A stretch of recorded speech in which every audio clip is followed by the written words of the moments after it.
Yeah. Actually, it's funny. I was texting my realtor last night Uh-huh. because her and I are friends too. I was like, "Do you know who Tommy Choi is?" She was like, "Yes, I do." She's like, "Well, I don't know him personally, but I know who he is." That's so funny. Who's your friend? Her name's Katie. Oh, you know what? I want to say she's like submitted offers on a couple properties. That's what she said. Yeah. She's like I've submitted some offers but never got accepted. Okay. Well, yeah. So you work for your brokerage is what? I don't want to pronounce his last name wrong. Weinberg. Weinberg Choi. So yeah, so this is where it gets all confusing. So I wear a couple hats. So the brokerage, which I own, is called Keller Williams ONEChicago. Now we used to be last year we were Keller Williams Lincoln Park, but what happened in the pandemic is that we actually bought two other brokerages, and instead of there's a Lakeview office and a O'Hare office in like Rosemont. So instead of having them be called Keller Williams Lincoln Park, which would make no sense for their agents, we decided to rebrand to ONEChicago. So there's the brokerage, that's the umbrella on top. And then Mhm. Weinberg Choi Residential, that's my team where we still, are in production and selling. And that's a part of Keller Williams, but two different things. Okay. So Yeah. when I was talking to Katie, she mentioned you had a pretty big team. Yeah. How Yeah. many? So we have 13 people, which of the 13, I want to say 7 are admin and 6 are salespeople. So I'm a big believer in operations. Like the operations people are the foundation of any business. If you want to build and scale, everyone thinks like, no, it's a sales because revenue comes in. No, the salespeople aren't set up for success unless you have a solid operations team that has systems and models that they can plug into, right? So we're a little bit different from that standpoint because, a lot of large, we call them mega teams, which is such a nerdy term, but mega teams in Chicago, they'll have like 13, 20 people, but it's like, oh yeah, we have 2 admin staff. I'm like, I feel so bad for those two that they have to deal with, Oh, 18 other salespeople, and you see more turnover and things like that. So we really treat it like a corporation and business. So yeah, so the Weinberg Choi Residential, that's our sales team, which we're number 6 in the city out of 16,500 agents when it comes to like sales production. And then the brokerage itself, we're number 5 brokerage in the city for sales production. I think we have like about just under 500 realtors. So wow. yeah, so it's a lot of fun to do virtually. Oh yeah, I was going to ask you about that. How is it virtually work right now? So I've been back in the office since last June when restrictions opened up a little bit and we could. Granted, we didn't open up our office to general public. Salespeople, they have fobs, so we can't like block access. They can come and go. But for the most part, I want to say like 95%, they stayed working remotely from home. So selfishly, it was kind of nice coming in here because there was like nobody. So my, productivity was like at an all-time high. Um, but it's interesting because everyone's had to pivot within the industry for consumer facing, right? So in March, April, May last year, when it was like 14, days to flatten the curve, everyone was just kind of like, okay, let's just like stay still and figure this out. And then once people realize this is like bigger than what everyone thought, Mm. that's when people start to pivot. And so, one of the things, another hat I wear that, once again, it's like, nerdy thing, but I'm big about advocating for our industry because I'm so grateful for this industry and what it's provided me and my family, my team opportunities. So I'm Mhm. kind of the mindset, I can't sit back and just reap the benefits and hope that, oh yeah, nuts. If there's a threat that comes to our industry, someone will take care of it. I have to be on the front line and make sure my foot's in the door so that, the 25-year-old kid today, like me, being burnt out of corporate world that wants to seek this opportunity and see better and greater results than I have, I want to make sure that door is propped open for them. So last year, when people started to realize, oh crap, this thing is going to last a while, that's when people started to adapt to, you know, doing, we call it Matterport, but it's like Google Street View inside a home. So you can do like a Like virtual virtual. tours. Exactly. I did see a few of those when I was moving in September. Yeah. So that kind of stuff, being creative on showing. So all my listing appointments last year were done this way. And so it's interesting because I used to be kind of my biggest hater in the sense that, I would never thought like, oh, you can't do this virtual. Like you have to step inside someone's home to be able to property evaluate and yada, yada, yada. 80% of everything we sold last year, I never stepped foot in.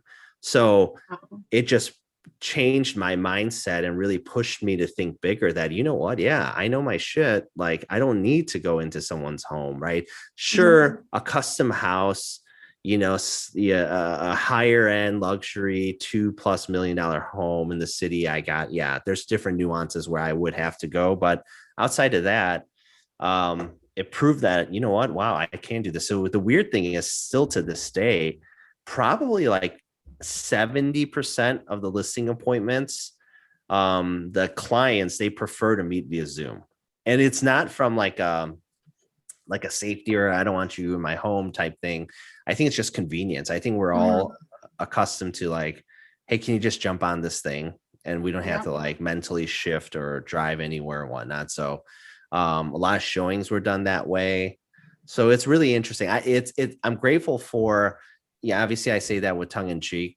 The pandemic, it really forced a lot of realtors that are very set in their ways to adapt and think differently on how to conduct business. And I think we're starting to see that forward motion happen a little bit more in our industry where people are going to lean into more efficiencies and technologies now. So that's always good. Definitely. So I did read that you, correct me if I'm wrong, but you're married. So you have a wife, yes, 3 daughters, 9, 6, and 3, and Henley, Momo, and Mayor. Yeah. I love the names. It's so cute. What are their names? Oh, thank you. Henley or Haley. Henley's Henley's our 9-year-old. Mosley, but we call her Momo. She's our 6-year-old, and Mayor, she's the baby. She's gonna be 4 in August. And then you also have a girl dog too. Yes. So you're just surrounded by female. Surrounded by women. I wouldn't have it any other way. It's funny because after our first Henley, and when we were expecting our second, I was like, okay, I kind of hope I have a boy, because I grew up playing, especially like high school, I was 3-sport athlete, traveling teams. Like I'm like, not that I can't play with my daughters, but the idea of like, like playing with your son, playing catch and all that. I'm like, oh, I want to do that. And then, so we never found out the sex. We just, gender. We just was like, oh, let's get the surprise. So when the doctor was like, oh, it's a girl, obviously I was happy, not like disappointed, but I'm like, oh, okay, I guess I'm having, another daughter. Then it was like maybe a year and a half, 2 years later, when Momo was like 2 and like can like kind of be like a little human, I was watching her and Henley like playing together. And I'm like, in that moment, like ugly face crying. And I'm like, how could I ever wanted a boy? They would have missed out on sisterhood and being sisters. And they're like playing all cute and whatnot. So then the third time I was like, oh God, please do not give me a boy. Like, do not punish me. Like, give me another daughter. That's all we know. Like, and so that's where it happened. So I'm completely content with it. I will say so I grew up playing competitive sports. I played softball all 4 years in college. Nice. College. Where at? Robert Morris University. Okay, nice. And you know what? I sent my dad home with black and blue toes after pitching lessons. So be careful what you wish for. Exactly. Exactly. It's it's interesting. So my like sport where I was like all state and all that was volleyball. And it's interesting because volleyball is just such a like a north side Chicago thing, because everywhere I went to school at Bradley, but everywhere else they're like, you had like a men's like volleyball program. Like that's like crazy. Like we never had that. And so we had traveling teams and like anyway, it's just like so interesting to me. But But Mhm. that's like where I'm like, now with Henley, she's starting to show interest. I'm like, do you want to go to like volleyball camp? I can like coach, I can be a part of this. And she's like, that doesn't sound fun to me. So I'm like, you know what? I'm not going to even push it. If it happens, it happens. If not, then no big deal. Yeah, they'll find their way. Mhm. So how many years have you been involved with Real Men? Is this your second year? This is my second, yeah. So Adam is a good buddy, Gay Wanter, and he always like just takes care of me at Tao. And so he like for dinners and stuff. And I'm just like, dude, like, please just tell me if I ever get annoying. Cause I feel like I'm texting you every week to like, hey, can you get me in? Can you get me in?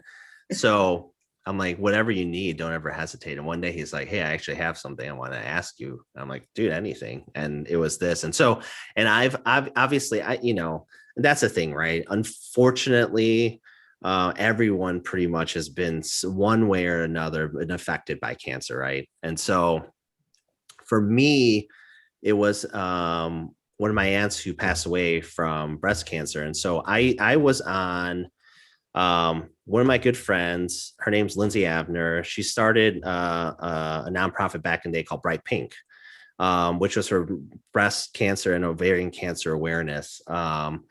And at the time, it was like, she was just out of college, and she took the BRCA genetic testing and empowered herself, get double mastectomy, and then she was on a path to also being preemptive on the ovarian side with her ovaries. And she was just starting this thing, and she asked like, hey, can you be a part of this? I want to form like this junior board. And back then, right, when I'm 40 now, so when we're in our 20s, it was just like, sure, what do you need us to do? It's like, I don't know, just like throw parties and raise money. So it was funny like seeing that whole growth and now how just huge they are and whatnot. And so it giving back and being a part of not just the community, but also, organizations that are making a real big impact has been something that's been important to us. And so our team, the Weinberg Choi team, we have also for the last 6 or 7 years, we have our nonprofit initiative we call 365 Days of Giving. And so every month we choose a new nonprofit and we support them in 3 ways, either sweat equity, influence and awareness, or just raising dollars and capital for them. And sometimes it's a combination of all that. And so we always plan that out a year in advance. And, all of our team members get to kind of throw an organization that means a lot to them. And a lot of the times it's like local, ones where the dollars are making like true, like 100% impact and whatnot. So we've always been, of that giving mindset, with zero expectations, right? Because we care and we have a platform we can. The cool thing is it's evolved into our client base being aware of this is what we do and them saying, hey, can we be a part of this? And that's where I learned where a lot of people want to give back. They just don't know how. And sometimes you have to like tap them on the shoulder and say, oh, here's what you can do. And then they'll do it. Right. So that's been really cool. And so last year, obviously, and coming into this year, everything's kind of been turned upside down when it comes to 365 because there's nothing that's in person, and even virtually it's been tough. And also with just being, aware of everything going on in the world, trying to, be cognizant of that and respectful to what different people's situation is. So it was like perfect where Adam was like, hey, would you be interested? I'm like, actually, yes, because like we haven't had anything, organized given what's going on. So I'd love to do this. And then one of my good friends who's in Boston, his name's Sven Anderson. He led the Boston team. And we're both very super competitive with each other. And he was talking a lot of shit. And I'm like, okay, let's make sure we beat these guys. But they out edged us, I think. Yeah, they may have. I know we were in third last year, but that's going to change this year. I'm super excited. We're having you just started last year in 2020. So in 2019, we had a pink party to kick off Breast Cancer Awareness Month, which is at Tau. So fingers crossed, with city guidelines and everything with COVID, we'll be able to have it this year. So That's it's, great. yep, September 23rd is the date. Nice. So yeah, I'm really excited. I don't want to spill too much details that aren't 100% yet, but just like entertainment, dancing, obviously, like, Adam, bottomless Oh food yeah. beverages. So yeah, it's going to be a fun night. I'm really excited. I guess my last question to you is, would you have any advice for realtors right now that are just getting started with their careers in 2021 post-pandemic? Wow. Yes, that's a great question. So here's if I so I'm gonna repackage that. Same end result, but I would say, and whether it's a pandemic, there's a global pandemic or not, right? I think the advice stays the same. And there's three things that if I could go back to June 1st, 2007, when we officially went full time, Josh and I would say there's three things, right? One, the most important, I think, is that you have to be so intentional and so purposeful on who you choose to surround yourself with, right? Something I always say is the only people that matter are the ones that are in your locker room, right? So you have to be very intentional and purposeful. And what that means is, right, it's not just love and support, but it's love and support through accountability, right? The people in my locker room, right, coming out of the pandemic, if it's been a year since I've seen them, the first thing out of their mouth is probably going to be, dude, you look so chubby. Did you not like work out during this pandemic? Were you just eating frozen pizzas? Right? That realness, it's so important. The encouragement and support is important too, but you need to have that real honest accountability to look under the hood of the car and see how the engine is really running. On our team, we call that putting the fish on the table. Okay. And what that means is, like, if you, let's say you're at Tao and you order that miso black cod and it comes out beautifully plated, accoutrements on the plate and whatnot, but we know that it doesn't come out of the ocean like that, right? Someone has to catch that cod. Someone has to put it on the table, gut the thing, debone it, cut the head off. It gets bloody, it gets messy, it gets gross, right? Sometimes we have to do that with each other. We have to come from a place of curiosity and honesty to hold each other accountable. It's going to get messy and ugly, but the goal is, at the end, this beautifully plated dish, right? So it's important to put the fish on the table. You have to be intentional and purposeful on the people you choose to surround yourself with that are always going to keep you on that honest track. The second thing, don't focus on the results. You have zero control over that. I have zero control whether someone's going to come and write an offer on one of my listings, or one of our buyers is going to say, hey, I want to write an offer on this property. But what you can control are the activities that lead to those results, the day-to-day stuff, right? So it's super important to always focus on the things that you can do. There's this Zen philosophy, not to like geek out, but one of my favorite quotes or philosophies is, before enlightenment, chop wood, carry water. After enlightenment, chop wood and carry water. And what that like weird quote means is that, this path to enlightenment, anyone that's new to this industry, they might look at people like me or other people that are a top producing agent. And especially in the social media world, where all you're seeing on Instagram feeds is like the greatest hits and highlights of someone's life, it's really easy to say, oh, I want to be there, right? Mm-hmm. But it's chopping wood and carrying water, the day-to-day activities, making phone calls to your database, loving on your fan club, the people that support you, reaching out and asking for opportunities, right? Then after enlightenment, once you get to that closing table, once you start to see some of that success, right?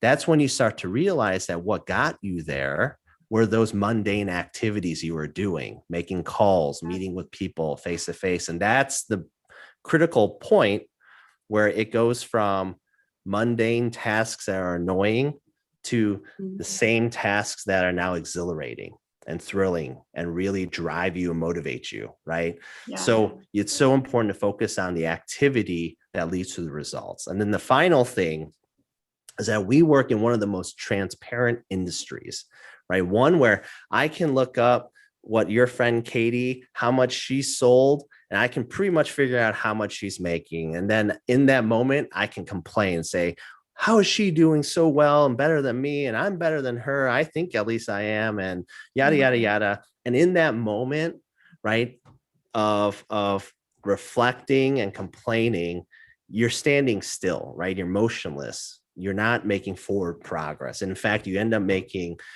taking steps backwards. You can't compare yourself to other people, right? If you want to see success, because this is not a race against, I'm not trying to beat Katie in anything, right? I'm just trying to be the best version of myself. So that's a very important piece, is to understand that, focus on being better than who you were from the day before, right? The incremental growth and being better and pushing yourself to learn from yesterday's mistakes to present the best version of yourself today. And in that, what I've learned is that direction is more important than speed, right? The direction that you travel in is all that matters, not the speed that you travel in. So it's important to figure out what your North Star is and just continue to follow it, no matter how fast other people in other lanes are going past you. It doesn't matter, right? Yeah.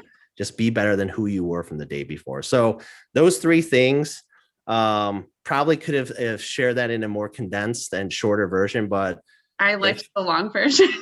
anyone that's new to this industry, if you focus on being intentional and purposeful on who you choose to surround yourself with, right? Making sure that you're in the right locker room, focusing on the activities and not the results, and making sure that you are not competing against anyone else, but challenging yourself to be the best version of you every day. There's zero reasons why you can't see and find the success that you're looking for. Definitely. And I think that also, that's advice for any industry. I feel like I can relate that back to my work at the American Cancer Society. You know what I mean? Yeah. That was great advice. Thank you so much for sharing that. Yeah. You're welcome. Thanks for asking.